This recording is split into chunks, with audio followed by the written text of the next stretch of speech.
ইমামের পেছনে কেরাত পড়া যাবে কিনা। ইমামের পেছনে যারা কেরাত পড়াকে যুক্তিযুক্ত মনে করে তাদের একটা দলিল আছে। তারা অনেকেই সূরা ফাতিহা পড়ে, অন্যান্য কেরাতও মিলাই ইমামের পেছনে। বলে তাদের দলিল হলো, তারা যেই দলিল দেয় সেটা হচ্ছে আল্লাহ নবী সাল্লাল্লাহু আলাইহি ওয়াসাল্লামের একখানা হাদিস শরীফ। আল্লাহ নবীর একখানা হাদিস শরীফ, আল্লাহ নবী ইরশাদ করেছেন লা সলাতা ইল্লা বিফাতিহাতিল কিতাব। আল্লাহ নবী বলেছেন ফাতিহা ছাড়া কোনো নামাজ নেই। ফাতিহা ছাড়া কি নেই? সূরা ফাতিহা ছাড়া কোনো নামাজ। এই দলিলের উপরে ভিত্তি করে অনেকে এটাকে যুক্তিযুক্ত মনে করে যে ইমামের পেছনে দাঁড়ালেও সূরা ফাতিহা পড়তে হবে।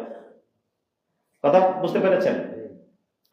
এই হাদিসের ব্যাখ্যায় ইমাম বুখারী রাহমাতুল্লাহ আলাইহির উস্তাদ, কার উস্তাদ? ইমাম বুখারী রাহমাতুল্লাহ আলাইহির উস্তাদ হযরত ইমাম আহমদ ইবনে হাম্বল রাদিয়াল্লাহু তাআলা আনহু, তিনি ইরশাদ করছেন যে এই হাদিসটা সহিহ, এই হাদিসটা সঠিক।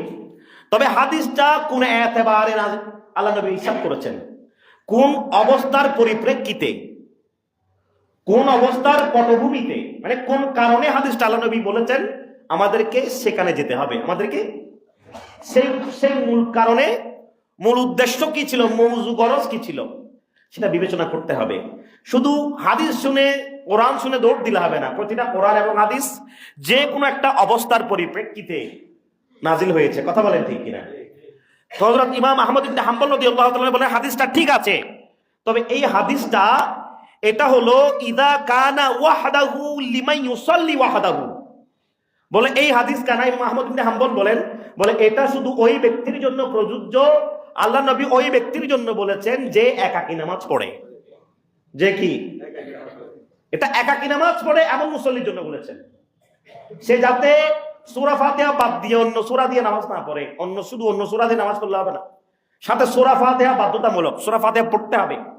বলে এটা একাকী নামাজ আদায়কারী ব্যক্তির জন্য প্রযোজ্য, এটা জামাতে নামাজ আদায়কারীর জন্য নয়।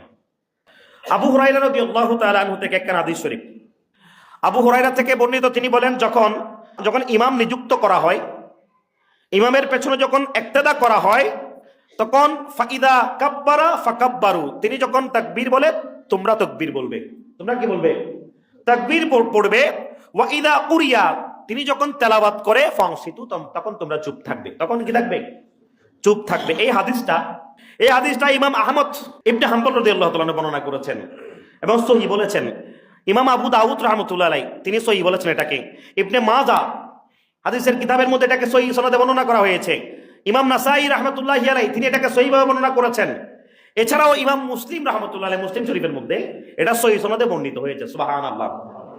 এবং হযরত জাবির ইবনে আব্দুল্লাহ থেকে একটা হাদিস শরীফ আছে, মান সাল্লা খালফাল ইমাম, যে ব্যক্তি ইমামের পেছনে নামাজ পড়ে, ফাকিরাতুল ইমামি লাহু কিরাতুন, বলে ইমামের কেরাত তার কেরাত হিসেবে সাব্যস্ত হয়ে যায়।